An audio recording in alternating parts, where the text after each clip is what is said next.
everyone, welcome back to Sunday Live Trend. Thank you so much guys for tuning in. I'm here to update you of what is going to happen on Isibaya from the 28th December 2020 to the 1st of January 2021 on Monday.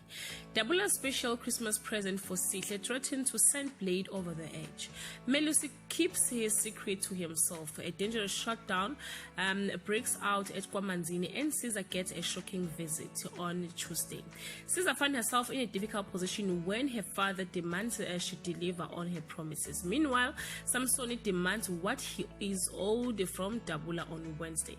Kapela makes Dabula blackmails Fenyang. Pumele gets some self-defense lessons from an unlikely ally. On Thursday, Dwetla warns Boo that she has a bad feeling about Andile. Mkabai and Samson square off about the trial. Do pick side with yet another betrayal. Mickey is horrified when Andile gives him his new orders on Friday. Pumele start the new year at war with Fenyang. Samson scores a crucial victory over Mkabai. Begumuzi ends in hot water with Fezile.